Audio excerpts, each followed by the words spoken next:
The Telltale Heart by Edgar Allan Poe. True. Nervous. Very dreadfully nervous I have been and am. But why would you say that I am mad? The disease had sharpened my senses, not destroyed, not dulled them. Above all was the sense of hearing acute. I heard all things in the heaven and the earth. I had heard many things in hell. How then am I mad?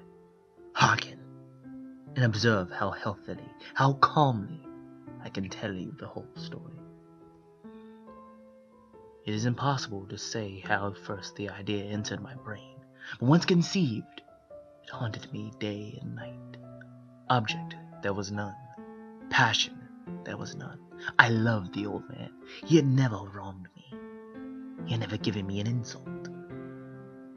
For his gold I had no desire. I think it was his eye. Yes, it was this. He had the eye of a vulture, a pale blue eye with a film over it. Whenever it fell upon me, my blood ran cold. And so by degrees, very gradually, I made up my mind to take the life of the old man, and thus rid myself of the eye forever. Now this is the point. You fancy me mad. Madmen know nothing, but you should have seen me. You should have seen how wisely I proceeded, with what caution, with what foresight, with what disclamation I went to work. I was never kinder to the old man than during the whole week before I killed him. And every night about midnight, I turned the latch of his door and opened it, oh, so gently. And then, when I had made an opening sufficient enough for my head, put in a dark lantern, all closed so that no light shone out. Then I thrust in my head. You would have laughed to see how cunningly I thrust it in. I moved it in very slowly, very, very slowly, so that I might not disturb the old man's sleep. It took me an hour to place my whole head within the opening so far that I could see him as he lay upon his bed. Ha! Would a madman been as wise as this? And then, when my head was well into the room, I undid the lantern cautiously, oh, so cautiously. Cautiously, for the hinges creaked. I undid it just so that a tiny thin ray fell upon the vulture's eye. And I did this for 7 long nights, every night just at midnight. But I found the eye always closed, so it was impossible to do the work. For it was not the old man who vexed me, but his evil, evil eye. And every morning when the day broke, I boldly went into the chamber and spoke courageously to him, calling him by name in a hearty tone, inquiring how he had passed the night. So you see, he would have been a very profound old man indeed, to suspect that every night, just at 12, I looked in upon him while he slept. Upon the 8th night, I was more than usually cautious in opening the door. The watch's minute hand moves more quickly than mine did. Never before that night had I felt the extent of my own powers, of my sagacity. I could scarcely contain my feelings of triumph, to think that there I was, opening the door little by little, and he had not even to dream of my secret deeds or thoughts. I fairly chuckled at the idea, and perhaps he heard me, for he moved on the bed suddenly, as if startled. Now, you may think that I drew back, but no. His room was as black as pitch with a thick darkness, for the shutters were closed fastened, though fear robbers. And so I knew that he could not see the opening of the door, and I kept pushing it on, steadily and steadily. I had my head in and was about to open the lantern, when my thumb slipped on the tin fastening, and the old man sprang up in bed, crying out, "Who's there?" I kept quite still and said nothing. For a whole hour I did not move a muscle, and in the meantime I did not hear him lie down. He was still sitting in the bed listening, just as I have done, night after night, hearkening to the death watches on the wall. Presently I heard a slight groan, and I had known it was the groan of mortal terror. It was not the groan of pain or grief. Oh no! It was the low, stifled sound that arises from the bottom of the soul when overcharged with awe. I knew the sound well. Many a night, just at midnight, when all the world slept, it welled up from my own bosom, deepening with its dreadful echo. The terrors that distracted me, I say I knew it well. I knew what the old man felt and pitied him. Although I chuckled at heart, I knew that he had been lying awake ever since the first slight noise. When he had turned in the bed, his fears had been growing ever since upon him. He had been trying to fancy them causeless, but could not. He had been saying to himself, "It is nothing but the wind in the chimney. It is only a mouse crossing the floor. Or, it is merely a cricket which has made a single chirp." Yes, he had been trying to comfort himself with all these suppositions. But he had found it all in vain.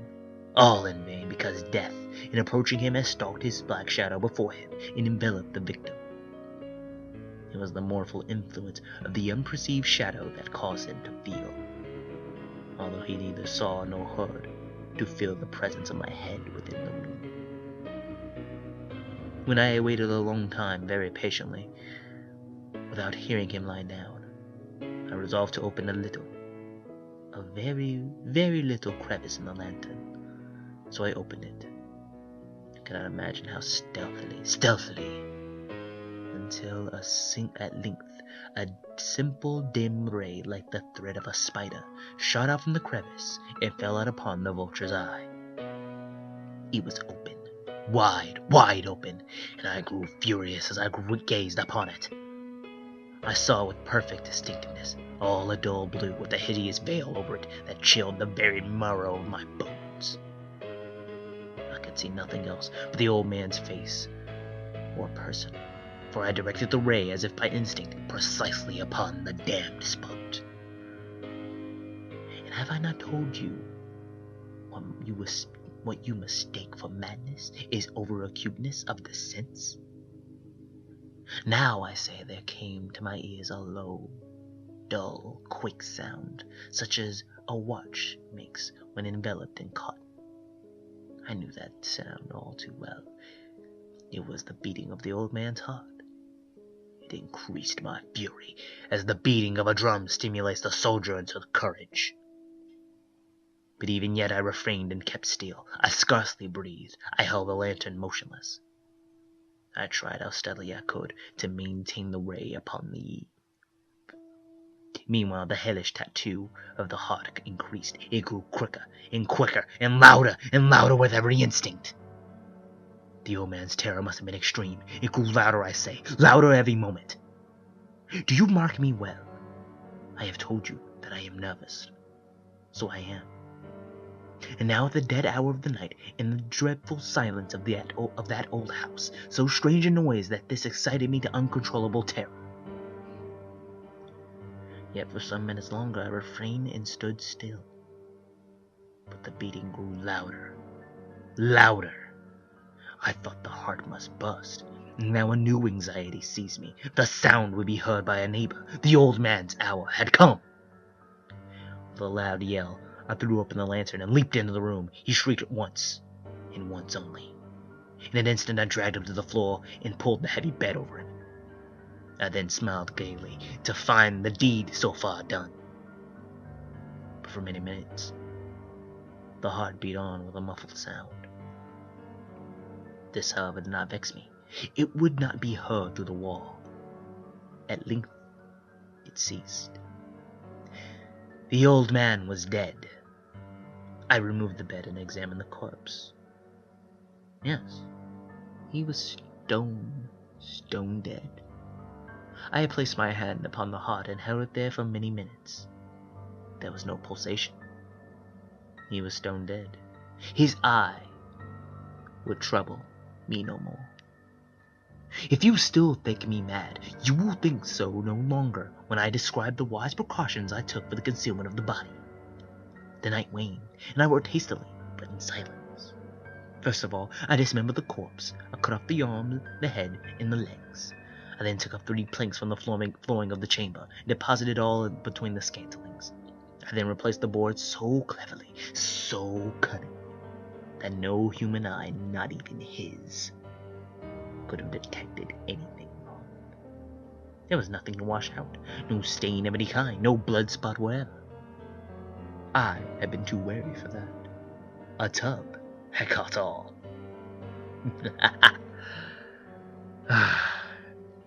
When I had made an end of these labors, it was 4 o'clock, still dark as midnight. As the bell sounded the hour, there was a knocking at the street door. I went down to it with a light heart, for what did I have to fear? There entered 3 men who introduced themselves with perfect suavity as officers of the police. A shriek had been heard by a neighbor during the night. Suspicions of foul play had been aroused. Information had been lodged at the police officer, and they, the officers, had been disputed to search the premises. I smiled. For what I had to fear, I bade the gentleman welcome. The shriek, I said, was in my own dream. The old man I mentioned was absent in the country. I took my visitors all over the house. I bade them search well. I led them at length to his chamber. I showed them his treasures, secure, undisturbed. In the enthusiasm of my confidence, I brought chairs into the room and desired them to rest from their fatigues. I myself, in the wild audacity of my perfect triumph, placed my own seat upon the very spot beneath which repurposed the corpse of the victim. The officers were satisfied. My manner had convinced them. I was singularly a case. They sat, and while I answered cheerfully, they chatted of familiar things. But, ere long, I felt myself getting pale and wished them gone. My head ached, and I fancied a ringing in my ears. But still they sat, and still they chatted. The ringing became more distinct. It continued. It became more distinct. I talked more freely to get rid of the feeling, but it continued and gained definiteness. Until at length I found that the noise was not within my ears. No doubt I now grew very pale, but talked more fluently, and with a heightened voice. Yet the sound increased. And what could I do? It was a low, dull, quick sound, much like a sound that a watch makes when enveloped in cotton. I grasped for breath, and yet the officers had heard it not. I talked more quickly, more vehemently, but the noise steadily increased. I arose and argued about trifles in the high key with violent gesticulations, but the noise steadily increased. Why would they not be gone? I paced the floor to and fro with heavy strides, as if excited to fury by the observations of the men. But the noise steadily increased. Oh God, what could I do? I foamed, I raved, I swore. I swung the chair upon which I had been sitting, and it grated upon the boards. But the noise arose over all and continuously increased. It grew louder, louder, and louder. And still the men pleasantly chatted and smiled. Was it possible they heard not? Almighty God, no. They heard, they suspected, they knew. They were making a mockery of my horror. But my horror, this I thought, and this I think. But anything was better than this agony. Anything was more tolerable than this derision. I could bear those hypocritical smiles no more. I felt I must scream or die. And now again, hark! Louder and louder and louder. Villains, I shrieked, disassemble no more. I admit the deed. Tear up the planks. Here. Here. It is the beating of his hideous